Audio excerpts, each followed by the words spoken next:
Colorado at Nebraska. Man, I got to tell you, I love that Fox is going back-to-back weeks to cover Colorado. I mean, it's easiest executive decision that we've ever seen in sports media. Well, I thought it was a brilliant one to do it week one. They could have gone anywhere. They literally could have gone to Ohio State. They could have gone to Michigan.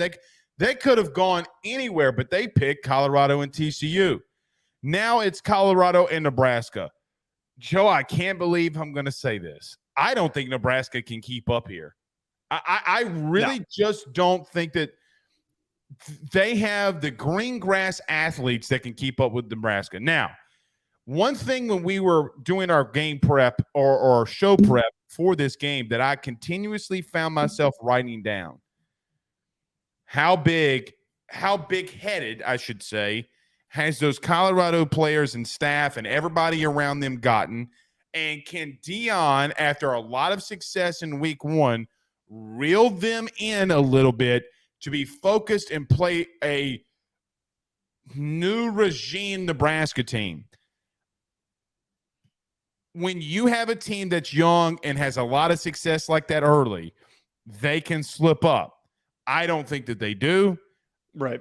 Nebraska doesn't – look, if we're going – Nebraska just doesn't have the dudes, man. They don't. But you know what was interesting to me last week when they played Minnesota?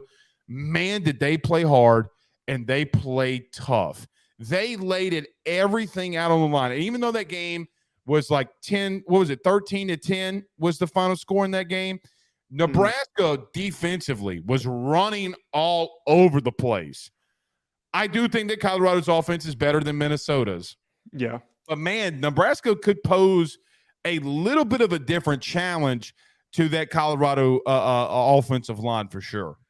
You bring up a really good point that I think that the only way that Colorado stumbles, and this happens all the time in college football, that you get really hyped up after a big win and you're starting to look at week 12 and you're looking past your next opponent that's easily defeatable and you forget to really get yourself ready. But man, I what'd you say?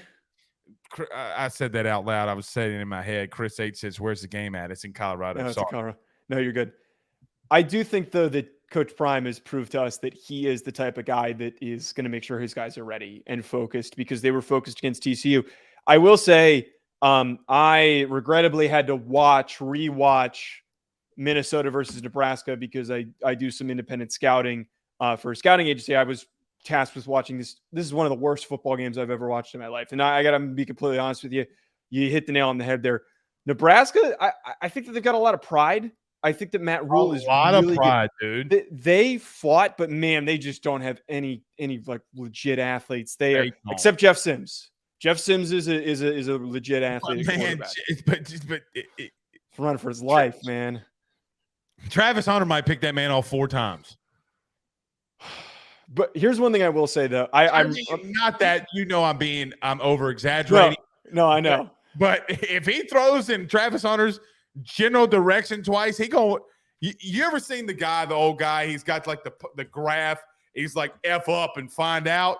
Yes. You're going to F up and find out, Jeff Sims, if you throw it in that dude's general direction.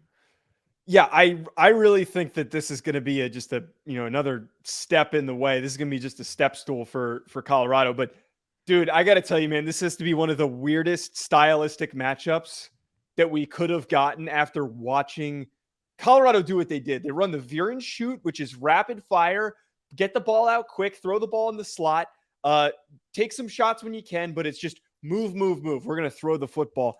And we're about to watch them face off with a team that is going to run 3 tight ends, that is going to run quarterback power, that is going to just line up in as many run-focused situations as possible.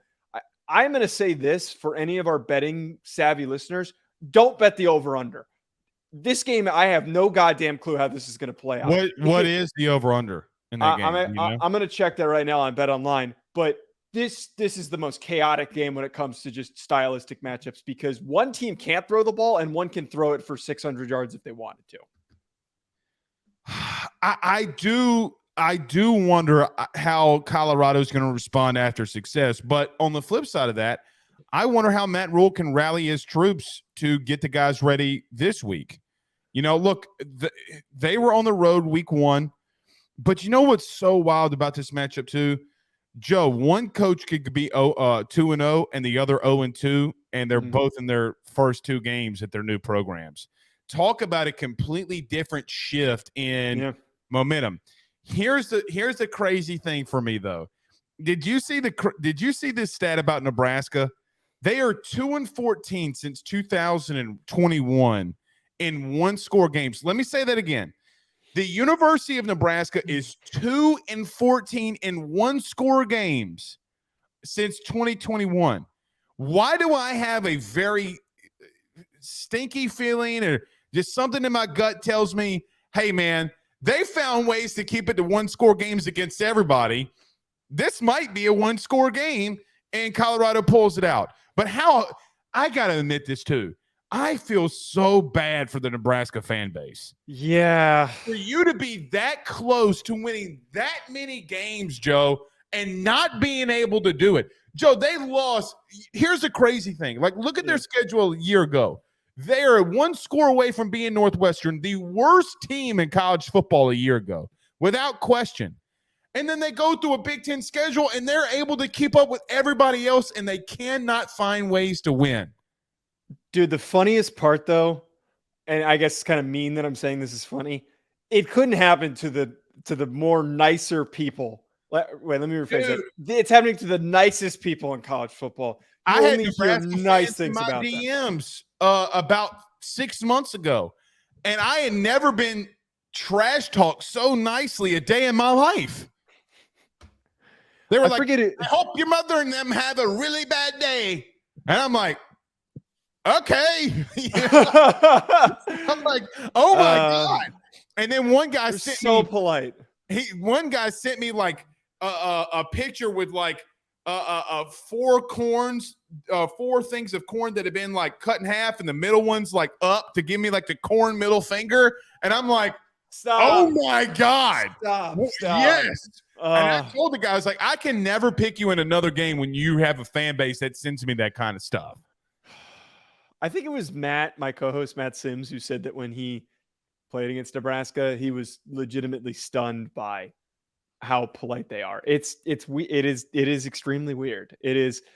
I don't know. I hope they figure it out, but they're not going to figure it out against Colorado. Colorado is going to probably, win this by 2+ scores. I have a buddy that played in the Big 12 when they were still in the Big 12, when Bo Pelini was the head coach there. And he told me when they went up to Nebraska, Joe, and played them, that he made like a really bad block, and he's coming up to the sideline, and the Nebraska fan base is telling him, you'll get him next time. And I'm like, that didn't happen. And then when I got older, I realized it probably actually did happen to him.